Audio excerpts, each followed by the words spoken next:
Hey everybody, I've got a really special and very timely episode here for you. Not only is this the first time I've ever interviewed one of my travel company, Egypt Elite's travel clients who went to Egypt with us and that we got the pleasure of taking around Egypt, but this is also the first client we've had that has returned to Egypt after the outbreak of the pandemic. She and her family just toured Egypt, just got back, and I spent about 50 minutes on Zoom interviewing her, talking about what Egypt is like on the ground right now, her impressions, what it was like going with us, what the COVID logistics were like there, what the museum was like now that things have started to move over to the gym, and just so many other things that I really wanted to get someone's fresh perspective on. Someone who'd never been to Egypt and someone who's been to Egypt recently during the tail end of the COVID pandemic. So Braden is a client that I've been working with for over a year to plan her trip with her mother and her brother, and she had to postpone it numerous times because of the outbreak of COVID. They were going to go in December of 2020 and decided to postpone it one more time until March of 2021. So they just finally went on the trip. They're fearless. They wanted to go despite the extra precautions they had to take. And they just got back. And so right after Braden and her family got back, I interviewed Braden on Zoom for you all to hear firsthand what Egypt is like right now at the tail end of the pandemic. It's open for travel. Tourists are there. So let's hear from her. Here's that interview. All right, Braden, thank you so much for agreeing to join me on a podcast episode. This is actually, I think this is only the second time I've interviewed someone for an episode. I interviewed a photographer friend of mine in Egypt last year, and I interviewed actually. Yeah, I remember that. Yeah, a professor of Islamic art and architecture I interviewed last year too, but I haven't released that episode yet. I'm saving it for like a month from now. But you're the first, I think, client that I've had for Egypt Elite that I've had on the podcast, period, in Oh, cool. 3 or 4 years. Well, I'm happy to be here. I'm really excited too. And I'm super excited because you and your family were actually the first guests that we had return to Egypt post COVID outbreak. So Wow. the pandemic's actually, still going on. We're on the tail end of it now. Thank goodness. But we had all of our clients for 2020. I'm so confused about years now. They were scheduled, and the rest of them are going in 2022. You all were the first ones to reschedule for 2021. And even I have not been back to Egypt yet since the outbreak of the pandemic. So I'm really, really excited to hear about how your experience was. And you just got back last week? Is that right? Yeah. Well, let's see, 2 weeks ago now. 2 weeks ago. Okay. Yeah. Wow. So you were there in March. I mean, basically on the year anniversary of the outbreak of the pandemic. Yeah, literally, because we had originally booked it for our spring break. We're all in the school system. And then, yeah, we rebooked it for this spring break. So literally the year anniversary. Wow. Yeah, I was actually there in Egypt at the outbreak of the pandemic. So basically when you were there this year, I was there 1 year ago exactly, because I was in the Middle East for about 5 weeks. I was in Lebanon, Bahrain, and Egypt.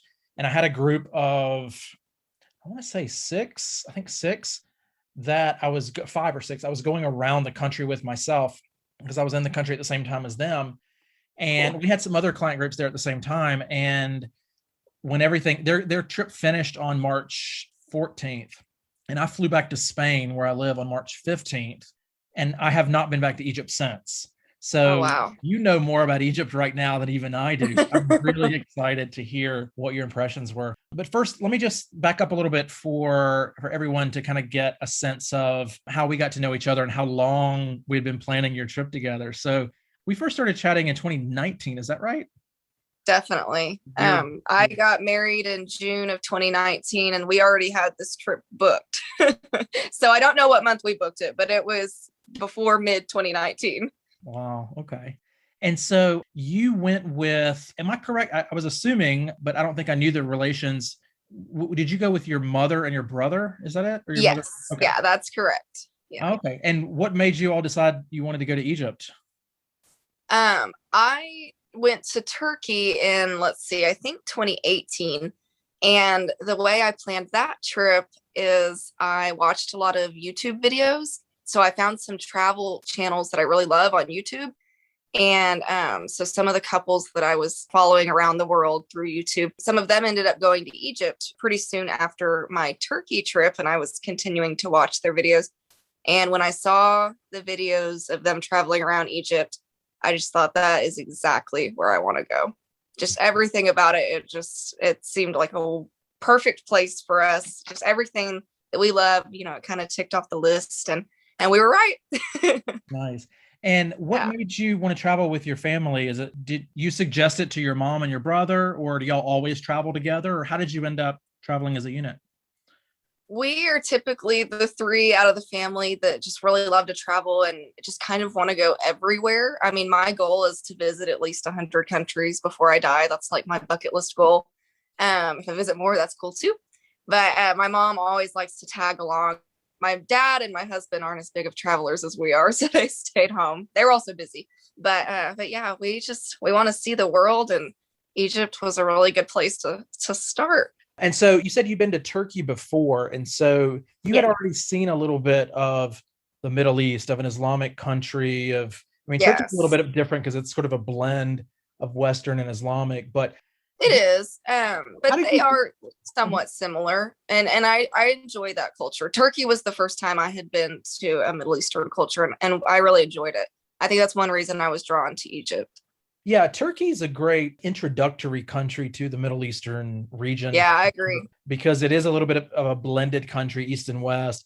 Egypt, what were your first impressions of Egypt? Like when you stepped off the plane, because Egypt is totally different. I love Egypt, but Egypt is different. Like, what were your first impressions of the country? I truly wasn't too culture shocked, but my mom and my brother had not been to a Middle Eastern country yet. So I think the culture shock was pretty real for them, but it was exciting. And the people are so friendly that, I mean, you're just being welcomed. But yeah, the culture shock was a little bit real. Things are just different than the US. And we haven't traveled in so long that it was just nice to be somewhere new. Yeah. Even for me, every time I go back to Egypt, I have this moment, usually in the car that picks me up from the airport going downtown. I have this moment where I'm like, whoa, I am back in Egypt. And I like to tell people sometimes too, when it really hits most people, when you're in the airport, you're kind of like busy, you're doing things. I mean, you see people dressed differently. It's a little chaotic. You hear a different language. But for me, and I think for a lot of people, when it really hits them is when they're in the ride from the airport to the hotel. And you're looking out the window and you're seeing the chaos, the traffic, like it just looks different. And you're like, whoa, we are not in Kansas anymore, Toto. Yeah, definitely. Definitely. And so you all were met at the airport by our guy, Osama, right? Yes, Usama was great. He was very helpful. We had a bag that was taking a while to show up. And so he checked on that for us and was wonderful with the visa process and all that. So it was a breeze with him. Okay. He was great. Yeah, he's a really nice guy. Yes, very. Did you get e-visas in advance, or did you get the visa stamp, the little postage stamp on arrival? We did get them in advance. I hadn't planned on doing that, but luckily I checked with you about a week and a half before. And so we went ahead and got them online.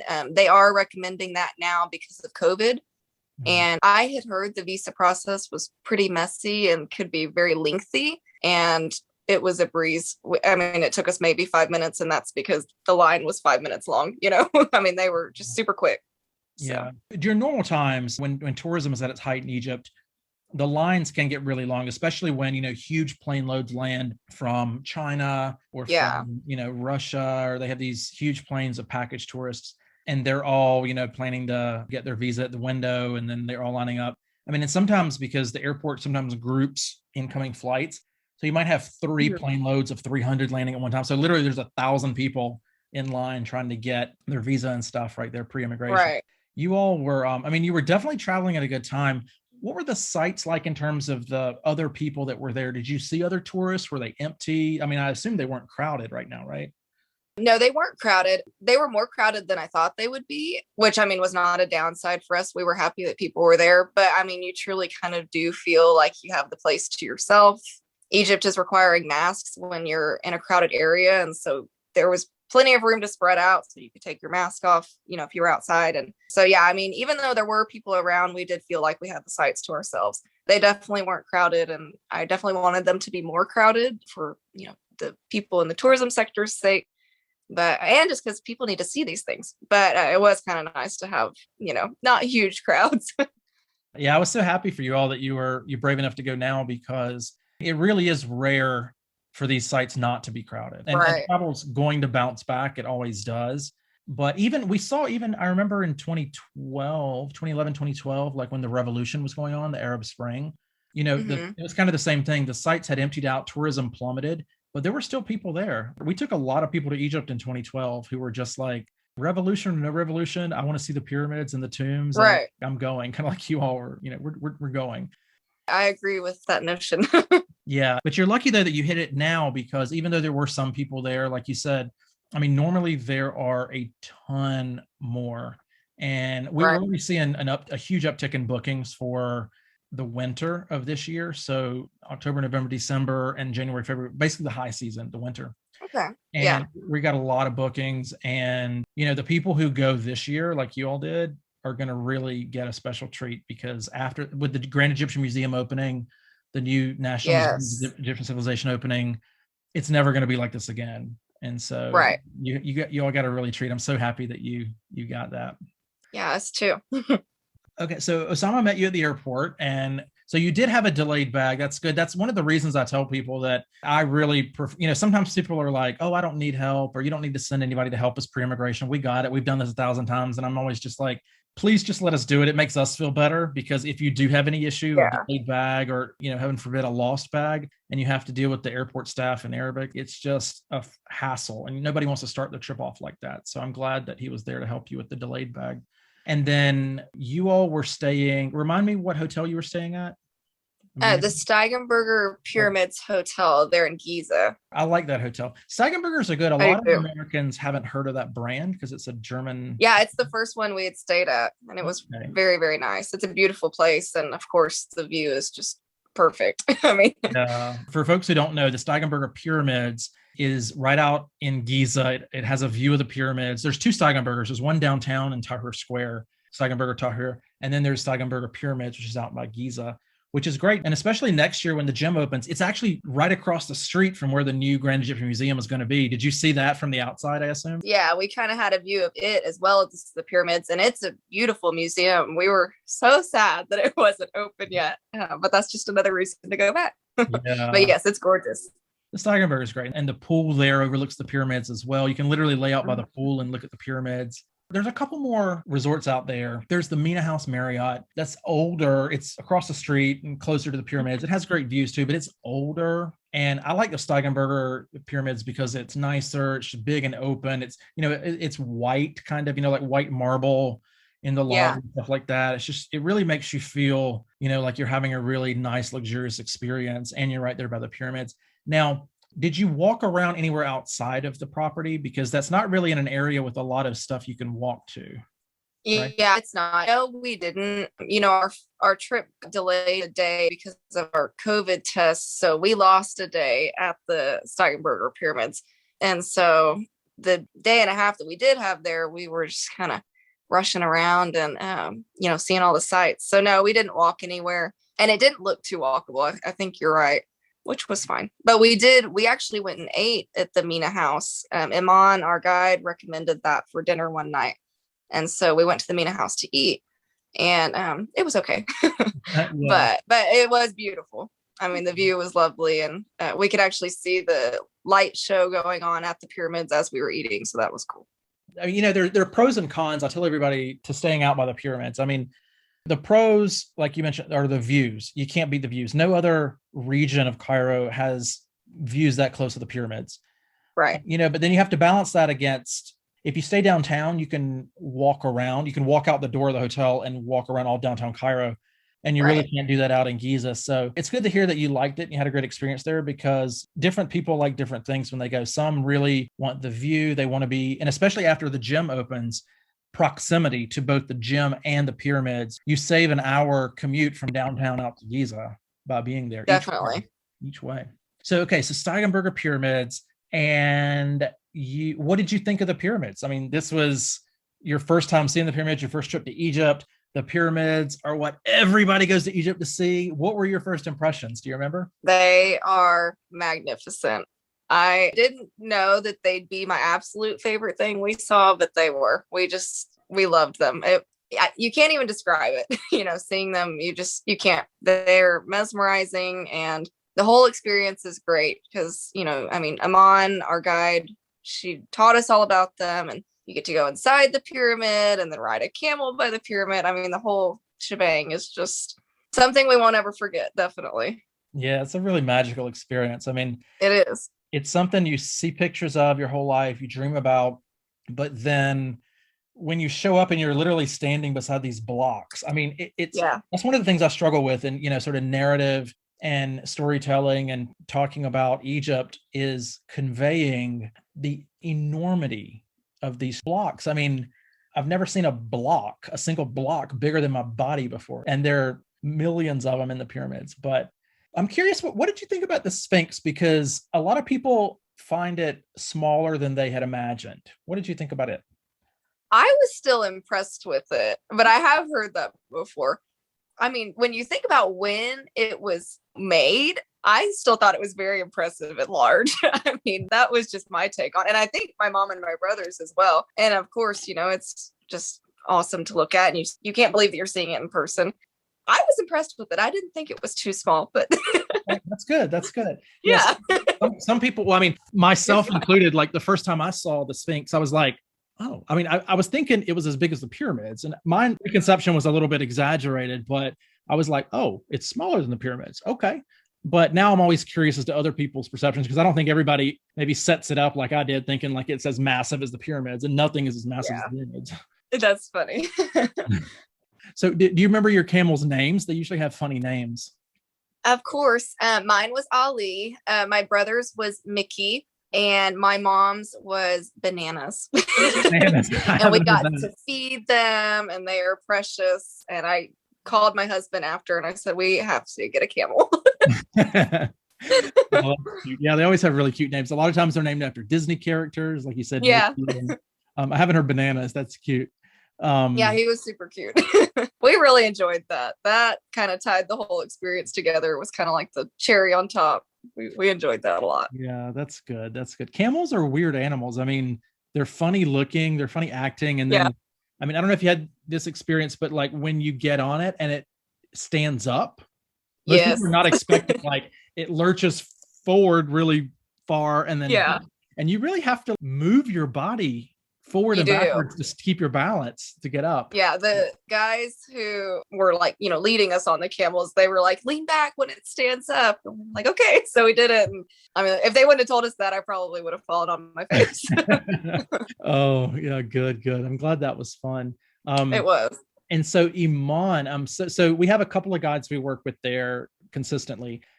Iman is the one I've worked with for the longest. Iman and I are like brother and sister. We had a set of clients there one time, and the husband was an illustrator for, I think, Warner Brothers. Oh, wow. And at the end of the trip, he drew this cartoon of me and Aman as Tom and Jerry. Oh, because that's how we act when we're together. Like we're literally a brother and sister, and we're always like arguing, we're fighting, we're loving, we're just like, and so people always tell us like we're like Tom and Jerry together. And so we literally had a Warner Brothers illustrator. He was like, you two are like Tom and Jerry. And he surprised us at the end of the trip with a cartoon drawing of Tom and Jerry with our faces on it. And Aman's had like the little hijab, which was so cute. That's hilarious. No, she said, she was like, John's my brother, and telling us all this. And then you'd text her or whatever. She's like, oh my gosh, I'm ignoring him. It's like, oh my gosh. But she is absolutely precious. We did not want to leave her. She is so sweet and so knowledgeable. I don't even know how she keeps all that information straight. She's awesome. Yeah. We loved her. She's been doing it for a long time. Yeah. The thing I love about her too is I love to go with our clients that are with her on a given day. Like sometimes I just love to go with them and tag along because I love listening to her, and I love how animated she gets. She's acting out scenes from hieroglyphics and stuff. She is the most fascinating person I have ever listened to. I mean, she could have talked about anything and we would have just been like awestruck. But yeah, she I mean, I feel like we learned so much because, and just about everything, like even just Egyptian culture is we're, walking to another site. And I mean, just anything she said, we were just like, oh my goodness, because she's, she's so fascinating. Yeah. Yeah. She knows my parents really well because I've been Mm-hmm. over there so many times, sometimes I'll just video chat with my parents and Iman's with me all the time. So I'm like, oh, say hello to Iman. I remember the last time I was there over Christmas, I tell this story sometimes to people because it just goes to show like how close we are and how long we've been working together. But the last time I was in Egypt over Christmas, my parents sent like a package with some Christmas presents. I opened it up. There was like 2 things for me in there, and there were like 8 things for Aman. Oh my gosh. Okay, well, evidently I have a sister now that my parents have adopted and love more than me. That's hilarious. Yeah, but yeah, I love her to death. And then let's see. So after Cairo, you flew down to, where did you go next? Sharm el Sheikh. Sharm el Sheikh. Okay. Yeah. And so tell us what Sharm was like, because you've probably heard me say in the podcast, like normally Sharm's a place that I recommend for people who have specific tastes and want to do specific things. I'd say like 90% of people, there are other Red Sea resort areas that I think better suit them. But for like 10 to 20% of people, Sharm suits better. So what were your impressions of Sharm, and why did you choose Sharm over one of the other places on the Red Sea? So actually, first we had, we've rescheduled, or we had rescheduled this trip 4 times. So the first 3 times we were planning on going to El Guna, which I know you highly recommend. And last time that we had to reschedule, we couldn't find any bookings for El Guna. I don't know if it was just too last minute or, if it was COVID related, but that's why I kind of started looking around, and we decided on Sharm, partly because I'd heard the snorkeling was just so good. Mm-hmm. And partly because I wanted to see the Al Hasaba Mosque in the market area, which is stunning. So we ended up going to Sharm. So yeah, next time hopefully we'll be able to go to El Guna, because that's what I had my intentions set on originally. But it totally worked out. We loved Sharm. We stayed at the Jazz Vanara Resort, I think is what it was called. It's gorgeous and the people are wonderful. The food is not too great, but I mean, it's all inclusive. It's like a package deal, and the snorkeling made up for it. It was beautiful. And I mean, we literally had a private beach, walked right down to it, got in the water, and there were fish. So it worked out well. We were happy with it. Nice. Yeah, I used to go to Sharm a lot when I was younger, and one of the things that I like to tell people is, I think I was telling you about this, is that Sharm's great if you want like a city attached to your Red Sea area. Yeah. Sharm actually is a city. It's obviously smaller than Cairo, but the other resorts, El Guna has a tiny, tiny little downtown. And then Soma Bay, which is a new development, it's now sort of the nicest one on the Red Sea. It doesn't really have a downtown area. It has resort compounds. And then Hurghada has a downtown that's just crap. But Sharm, it actually does have a nice downtown with a social life. And so during normal times when things are booming, there's nightlife there, there are clubs, there are bars. But where there are a lot of, Sharm's actually also a place where a lot of Eastern European tourists go. And so, and they're not afraid to travel sometimes when Americans are afraid to travel. So were there a lot of tourists there, and were they mostly Eastern European, or who did you see in Sharm? Yeah, most of them were Ukrainian. There were a lot. Like our resort, I think, was pretty much fully booked from the amount of people that were. I mean, it's a large resort, but I really think that it was pretty much full. And yeah, most of them were Eastern European. In fact, when we would tell, shop owners or, employees of the resort or whoever that we were Americans, they were like shocked. I mean, they were just, they'd walk up to us speaking Russian, and we're like, we don't know Russian. We speak English. Do you speak English? And a lot of them didn't, which was funny too. A lot of them only spoke Arabic and Russian. And then, small amounts of English, which anyway, so it was just funny. But yeah, lots of Eastern Europeans, which was cool too. I mean, we like different demographics and, hearing different languages. But yeah, so that was interesting. Yeah. Sharm and Hurghada are both places where there are a lot of direct flights from Poland, from Ukraine, from Russia, from Italy. So you have that's where a lot of the European tourists go. And Sharm is, I mean, the most famous Red Sea city in the world. All the ones in Egypt and Saudi and, other places. Israel has a Red Sea city. Jordan has a Red Sea city, but Sharm is the most famous in the world. And yeah, that's why people love it. And so after Sharm, you flew to Luxor, right? Yes. Yeah. Yeah. And so, but you had to connect in Cairo, right? You didn't fly. Yes, we did. We did. I didn't know that whenever we booked everything, and then yeah, we went to book those little hopper flights, and I thought, oh, geez, but it was fine. It was fine. Egypt Air was. We were pretty impressed with Egypt Air. Yeah, it's really the only option domestically. They do have another like kind of startup airline called Nile Air, but it has so few flights you really never end up flying it. But Egypt Air Mhm. is pretty much has a monopoly domestically. And actually, I have the same opinion. I'm glad you said that because it's perfectly fine domestically. Like I don't like it flying internationally because it's a dry airline, and I need to Right. drink on a flight, on an international flight. Yeah, I've taken the international flight from the States on to Egypt on Egypt Air before. It's fine, but Mhm. domestically, it's great. Like the planes are nice, they're new, They are. yeah. And so, tell us about Luxor. What were your first impressions on Luxor? Because Luxor is very different from Cairo, It right? is. So we stayed basically on, you get to the airport and then we stayed on like the opposite end of Luxor. So we got to, drive down basically the entire length of the city, I think is, how they explained it to us. And, there's camels walking around and it's green and there's palm trees and the river and then the desert. And my brother turned to me, he said, "This is what I pictured Egypt like." And I thought, yeah, it is. So we really liked Luxor. We had our guide Raymond, and he was just fantastic as well.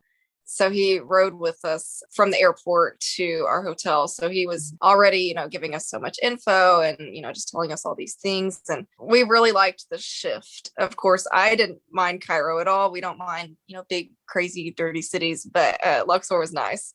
And all Yeah, the sites, of course, it's just like mind blowing. yeah. Luxor's.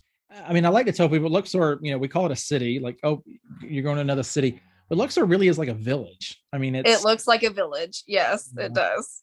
it's really different. And you weren't in Aswan, but Aswan is the same thing, but still like very much a village. You can walk around it. It's safe. It's just Yeah. tranquil. I mean, you can walk around downtown Cairo too, but it's just like you're in, like a lot of traffic and Yeah. craziness. In Luxor, it's just Yeah. like la di da, walk along the Nile. Here's a palm tree. Here's a donkey. Yeah. Definitely. Um, and so you got to meet Raymond there. Raymond is literally one of my best friends in Egypt. He's such a like I haven't met anyone else in Egypt who's just such a genuine guy, like genuine Yeah. nice guy. I mean, if Yeah. you left a wallet with $100,000 in the car and Raymond found it, he would probably return $100,001 to you just to make Yeah. sure. Like he's just that good of a guy, good of a person. But so what did you think of? So Luxor is the land of tombs and temples, as I like to say. The pyramids are the above ground tombs that were from pharaohs that were 2500 BC. Luxor is a little bit new. It's funny to even use these words. Luxor is a little bit newer Right. in terms of ancient Egypt because the dynasties that had their capital there came later. And so they Hmm. built huge temples and they buried their dead below ground. So it wasn't so obvious. So the grave diggers or the grave robbers didn't know where to rob. So tombs and temples. What did you think of the tombs and temples in Luxor? We were blown away. I mean, they were fantastic. We started with the Colossi of Memnon, Okay. which is basically a temple that's not really there anymore, or it's in ruins. And so that was really cool to see. The two, like, I guess, statues in the front are still standing. So you see how large they are kind of on their own. And so that was cool. And after that, the Valley of the Kings, we went there, went in 4 different tombs.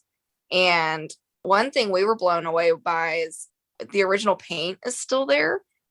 And it was so cool. Like, I just kept thinking this whole time, there's no way that they haven't gone and touched this up. It's crazy. Yeah. And then after that, we went to Hatshepsut's temple. Am I saying that right? Yeah. Hatshepsut. You can always remember it Okay. if you remember a hot chicken soup. Yeah. It sounds Raymond like said that. that. Hot shep soup, hot chicken soup, hot shep soup. Yeah. And it's gorgeous. It's like carved into the mountainside. And I was very impressed with it. And then last, Karnak Temple, which is huge and just magnificent. I mean, it's awesome.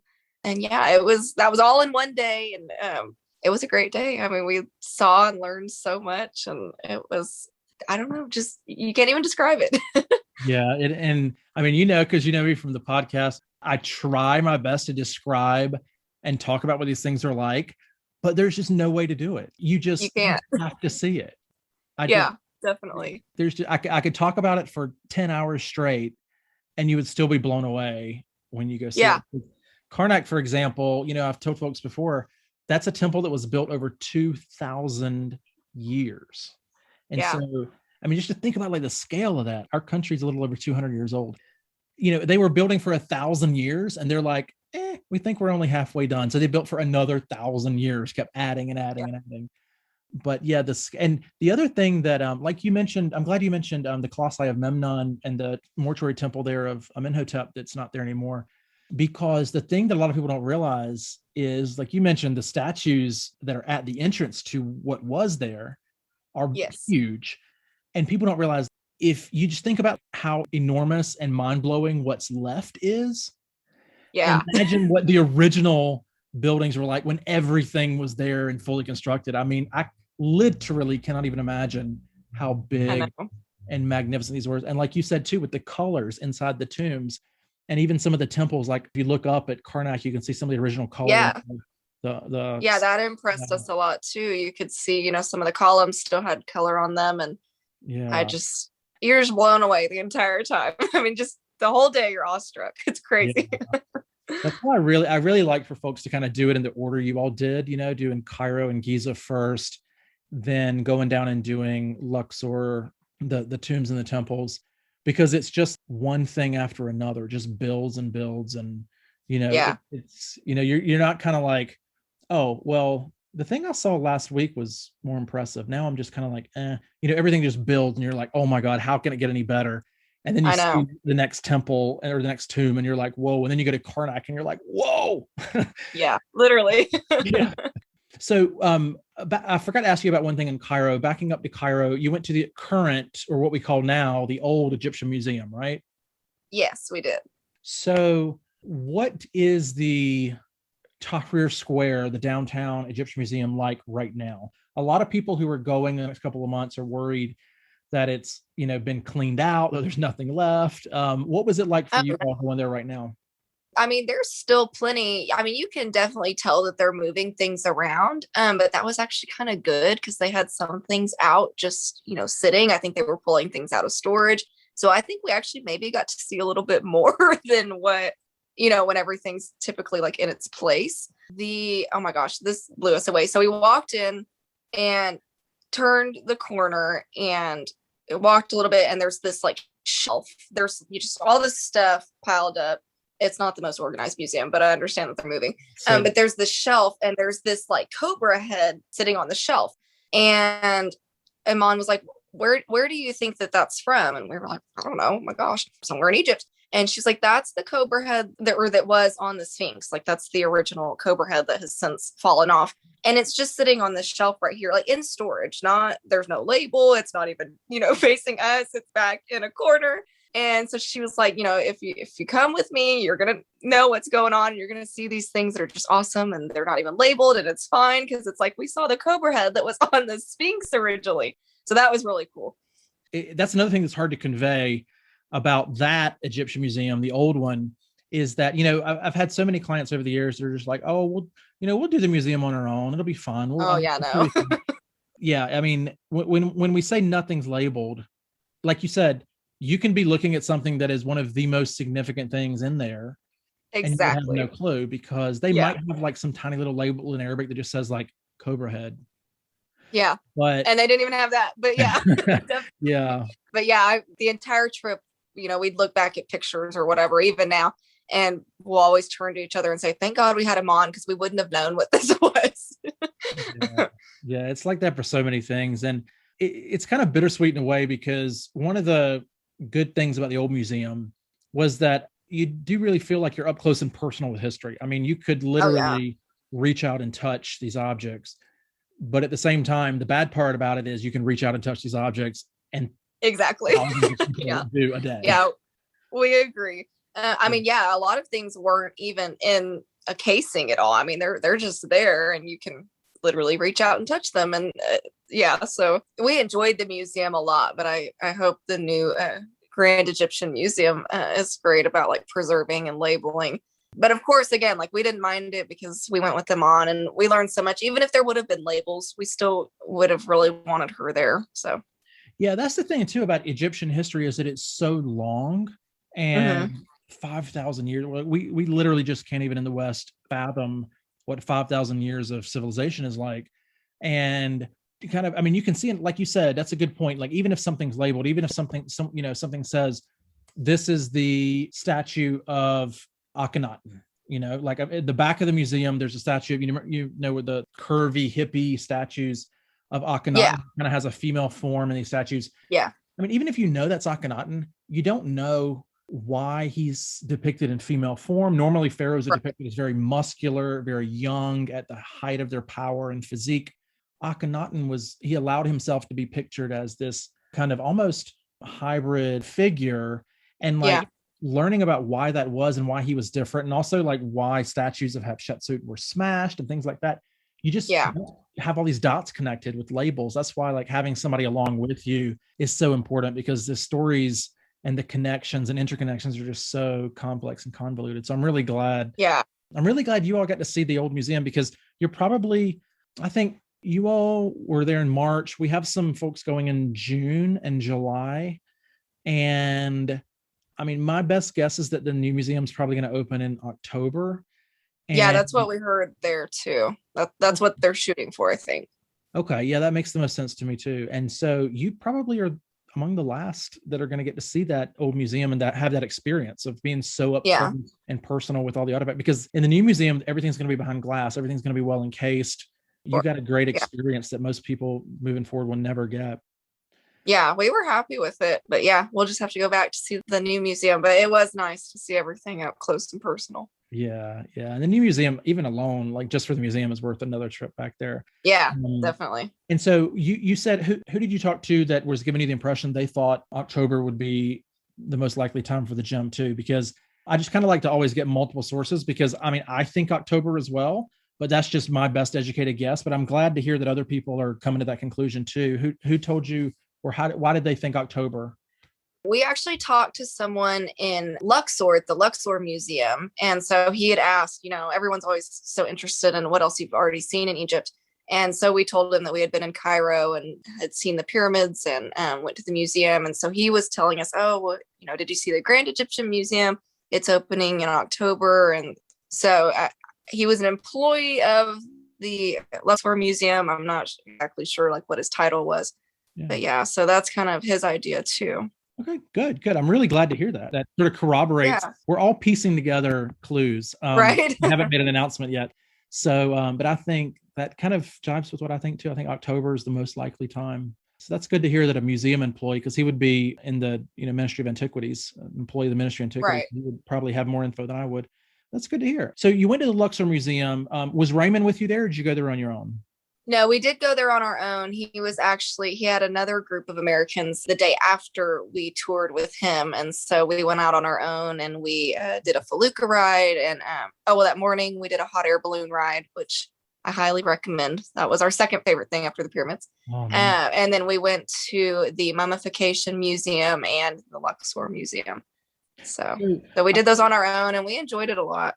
I wish that Raymond would have been with us, but I know he was busy. So the Luxor Museum, it's smaller, but it's much more modern and nicer than the Tahrir Museum in Cairo. So I'm curious, and the Mummification Museum is very small and very niche. Would you recommend to others that they make time to go see those too? Or do you think, and why I'm asking is because, sometimes people have limited time and people want to think like, okay, what are the things that I'm going to regret not seeing when I go if I don't see? And what are the things that I can see on a second trip? So how would you describe the Mummification Museum and the Luxor Museum? Do you think people should absolutely fit them in on a first trip to Egypt? Or do you think that it's something that if you're not that into museums, you can skip? And if you're really into museums, you probably would enjoy it. What do you think? Well, we are actually not typically museum people. I mean, we're always happy we went, but it's never as impressive as the real deal. The Egyptian Museum versus the pyramids. Of course, I'd choose the pyramids, but the Luxor Museum, I actually would definitely recommend. We chose that over going to the Valley of the Queens. And I don't know if that was the right decision because we haven't seen the Valley of the Queens because we didn't go. But yeah, we kind of just felt like we had seen the Valley of the Kings. And so then we wanted to see some, it's just something in a museum. I don't know exactly what led us to go see it, but yeah, I would definitely recommend the Luxor Museum. And then if you have time, the Mummification Museum was cool. I mean, it wasn't as impressive as the Luxor Museum, but it was great. I mean, we had enough time to where we could fit both in, and we were happy with that decision. But if you're more into, seeing the tombs and things like that, then maybe do the Valley of the Queens. I don't know. It's kind of like there's so much in Egypt. It's just, Yeah. if you want to see more tombs, there are like hundreds of other tombs you can see. But if you want to see more museums, there are tons of other museums. It's just a matter of, I tell people a lot of times, you really have to pace yourself because it's easy to get tombed and templed out, and it's easy to get museumed out. But that's good to hear that you really enjoyed the Luxor Museum, because I personally think it's a great museum. It's more modern. It's small. Yeah. When it's small, so you could do it very quickly. Yeah. I mean, you don't necessarily have to choose it over something else because it is so small. You can do it, relatively quick amount of time. And it's in central Luxor. It's like walking distance to everywhere. Yeah. Yeah. Tell me about the hot air balloon ride. What time did you have to get up? How long did you have to wait? How long did you have to travel? What was that experience like? We woke up, I want to say we woke up at 3:30 because they picked us up 4:30 from our hotel in the morning. So, and we are not morning people and we were already so tired, but it was totally worth it. I mean, that, like I said, after the pyramids, that was the highlight of our trip. You start off just seeing all the balloons, and that's cool because we had never done a balloon ride before. So that alone was cool enough. And then you get up in the air and you see the Nile, and then the farmland, and then the desert, and then all the temples that we had seen the day before.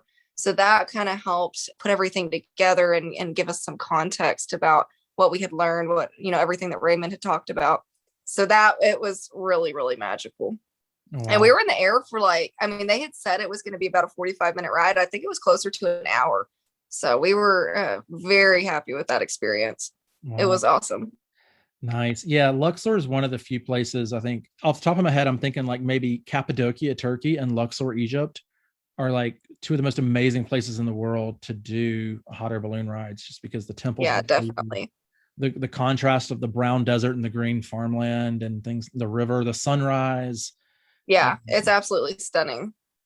Oh, very nice. I'm so glad y'all did that. I'm really glad that you all took that extra day in Luxor too, just to kind of have a free day and do things on your own. And, a lot of people go to Luxor and they just do the East Bank sites, the West Bank sites, and boom, they fly out. And I really think Luxor, especially with the place you stayed at the Nile Hilton, right there on the Nile. Please tell me you went to the spa and the infinity pool on the spa side. We did go to the pool. We didn't do the spa because we actually did a spa when we were in Sharm el Sheikh. Oh, okay. And that was fantastic. I forgot to mention that. Yeah, the spa there was great. So we didn't do the spa there at the Hilton in Luxor, but the pool, we actually did take time and go to the pool, which we don't usually do because we want to see everything. But yeah, it was a great place to relax. And they've got some really, really great Middle Eastern food there at the hotel. That was some of the best food that we had. So yeah, we really enjoyed the Hilton. That was probably our favorite place that we stayed. And I struggle to tell people too, because, sometimes people hear like, oh, Luxor Hilton, they think like a Hilton in the States. I mean, you go to a Hilton in like Cleveland and it's just, roadside corporate. I'm like, no, I mean, yes, it has the name Hilton, but it is really unique. I mean, it's beautiful. It's a gorgeous property, and everyone is so nice. But I mean, it's literally right on the Nile. And like you said, the pool is fantastic. The restaurants are great. And I mean, with it being on the Nile, when we did our little Felucca cruise, the guy came and picked us up right at the hotel on the water. So that was cool. So yeah, I would highly recommend it. It's definitely more luxurious than a Hilton here in the States. Yeah. And also unique to Egypt. I mean, you don't feel like you're in a Hilton just anywhere. I mean, it's very Egyptian. It's very local. It's very Luxor. Yeah, definitely. Yeah, good. I'm glad you enjoyed that. And then, so you and your family were there still in the era of COVID. So tell us about the experience of getting your COVID test for your return. Oh, well, I mean, it was fine. We checked in at the Hilton in Luxor, and we knew that that's where we needed to get our test done in order to have the results in time to fly home. And so we told the front desk when we checked in. And so they scheduled for the lab to come to the hotel and test us. So, we chose a time. And then, of course, when that day rolled around, the lab came and it was super quick. 15 minutes max. And we paid then. So the next day we were checking out and going to Cairo. And so the man who tested us said that he would email our results at said time. And so those results didn't come quite as quickly as we needed them to. But besides that, everything worked out really well. And luckily, y'all were able to contact the lab for us. And I think we had 3 or 4 people contacting until they finally emailed us our results. And of course, we were all negative. And so the hotel we were at in Cairo, they printed them for us. And then we headed to the airport. So it all worked out fine. But yeah, they definitely could have sent those results a little bit sooner. Yeah. I'm glad you did it on the day you did, because I've been telling people, even I was on a call about 2 hours ago with some clients that are going in June and July. And they were asking me about the process. I was like, you can get it done the day before, but I would feel so much better if you did it 2 days before, because sometimes, it may take 30 hours instead of 24. And it would just make me feel a lot better if you did it 48 hours in advance instead of 24. And you're still in your window. It's just so hard because, you're trying to make the 72-hour time limit before the test expires, according to the airlines. So that's what was rough and I know that with people traveling, overseas, we had read that they were a little more lenient and would give you 96 hours, but we had already had so much trouble with our COVID tests on the way to Egypt that we didn't want to chance that. So we were in the 72-hour window and it all worked out, but it was a tiny bit stressful. So for folks that might be wondering, can you explain what the issue was on your inbound flight? What was missing and what they wanted? What were they looking for? So we live in a super small town. And so when we went and told our clinic that we were traveling to Egypt and they required a PCR test, and we had never been COVID tested. So they tested us and we got our results printed, and they thought they were a PCR result. We thought they were a PCR result. I guess the regulations changed so much that our little clinic just couldn't keep up. I don't know. But we got to the airport and someone checked our test form and they said it was fine. And so we keep going. And then we get to our gate to board the plane and they check our results again. And they were like, no, this isn't a PCR form. Even if you got a PCR test, this isn't the correct form. We can't accept this. So I got the doctor on the phone and that just, wasn't good enough. And so we had to delay our trip a day, which luckily when we rescheduled, we were able to come home a day later. So we didn't miss anything, but everything was a little jumbled. But we basically left 24 hours later than planned because the next morning we went and got a rapid PCR test. So that was expensive, but that's okay. And we had our results in time. And of course we were still negative. So I guess it all worked out in the end, but it was stressful on that end. And then coming home, it was a little stressful too, but we made it and it was worth it. So the key for people to know, the takeaway would be, from your experience, to make sure that the paperwork they have explicitly says that it's a PCR test, right? Is that what? Yeah, I would have it say PCR, of course, negative. I would have the clinic's name, checked to make sure that's on it. And if it can have a doctor's signature, that's pretty big too. So look for those 4 things, especially that it says PCR and negative. But I would definitely try to have the clinic's name and a doctor's signature on your form. Otherwise, you'll be delayed like us. But your airline, what airline were you flying? We were flying United. And okay. Actually, the test result or the form that we presented would have been fine for us to get to our layover in Germany. But because our final destination was Egypt and they require the PCR test, whereas Germany just, I guess, requires I don't know the different tests. But anyway, since Egypt was our final destination, they couldn't let us board the flight. Yes, some places just require an antigen test. Some places specifically require PCR, which, and so, Egypt's one of the places where they are being very careful with everybody. They're requiring, the nasal PCR. Coming back to the United States, actually, they're more flexible. The United States requires an antigen test, but I'm glad that the airlines were flexible. Obviously, we were going to be flexible. The hotel. Yes, thank you. Yeah, of course, of course. But I'm so glad it worked out. I'm a huge Braden fan now. Like, you're so Oh brave to gosh. go there. I haven't even been there yet. That's why I said I was genuinely curious to hear from you what your experience is like, because I have not been able to. I mean, I could go back there anytime, but to be perfectly honest, I really do not want to do that nasal PCR. Like, I'm so afraid of it. Oh no, it truly wasn't bad. Either or both ways. I mean, I guess just the people we had were pretty gentle. I think they maybe know how to do it now. Oh, Because my husband got one like at the beginning of COVID, and he just, I mean, he said it was awful, oh, but and if he was negative, but that was, months and months and months ago. right. But I mean, we truly didn't have any problems besides our nose running a little bit afterward. No, they were great. The lab that came in Egypt just sent one guy, and he was, super gentle and nice. So no, I would go. Don't let that stop you. Okay. Okay. I think the first trip I'm gonna make back is gonna be in late May, because I'm going back to the United States in late April, early May, and I'm gonna get my vaccine then. So I'm staying for 4 weeks. And then after Okay. that, I'm gonna go back to Egypt and check in on some things, see my people there, and then I'll come back to Spain. But yeah, I was not looking forward to having to do that. That's actually really comforting to hear that it wasn't that bad. And that makes sense now that they've had a year to learn how to do these things. They could Yeah, a little bit definitely. easier. And it could, possibly depend on who you get, but yeah, we didn't have any trouble with it. So Okay. Well, that's good to hear. Well, you've made me a little bit less scared to get it now. So hopefully some other folks as well. I was just say, yeah, I hope this kind of helps Um, encourage them. I can't tell you how many people I have. I mean, I've had email me over the past weeks and months. I mean, people email me daily with questions about it. And, we have clients booking, people are going in, November, December, January, February, but people are curious.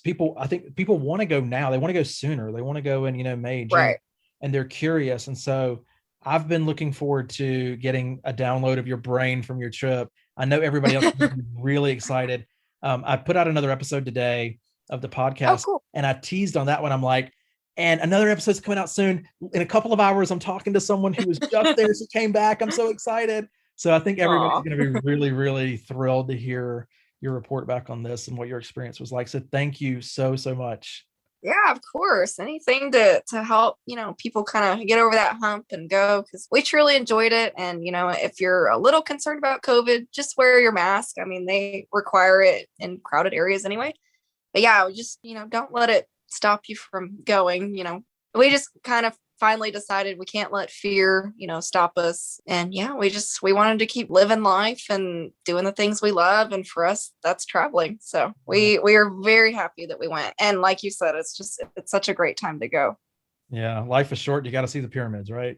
Exactly. Exactly. All right. Well, Braden, thank you so, so much for this. Everyone I know is going to really, really appreciate it and enjoy it. And I'm looking forward to staying in touch with you. As I've told you and many others before, the people we work with on their trips to Egypt, we work with them before, during, and after, and we stay friends after. So I'm looking forward to staying in touch with Yeah. you moving forward. Yeah. Same. So there you have it, firsthand what Egypt is like right now, spring 2021, on the ground. A few extra steps with COVID, but still completely open to travel and opening up more and more every month. Thank you again so much to Braden for sharing the experience of you and your family traveling right now. It's been a pleasure working with you, planning your trip, and helping make this amazing trip of a lifetime happen for you and your mother and brother. We look forward to welcoming you back in Egypt. And for everyone else as well, we look forward to working with you, helping you plan your trips of a lifetime, and delivering an amazing, amazing experience in Egypt. So please feel free to reach out to me. As I always say, John, John, at EgyptTravelBlog.com or John at EgyptElite.com.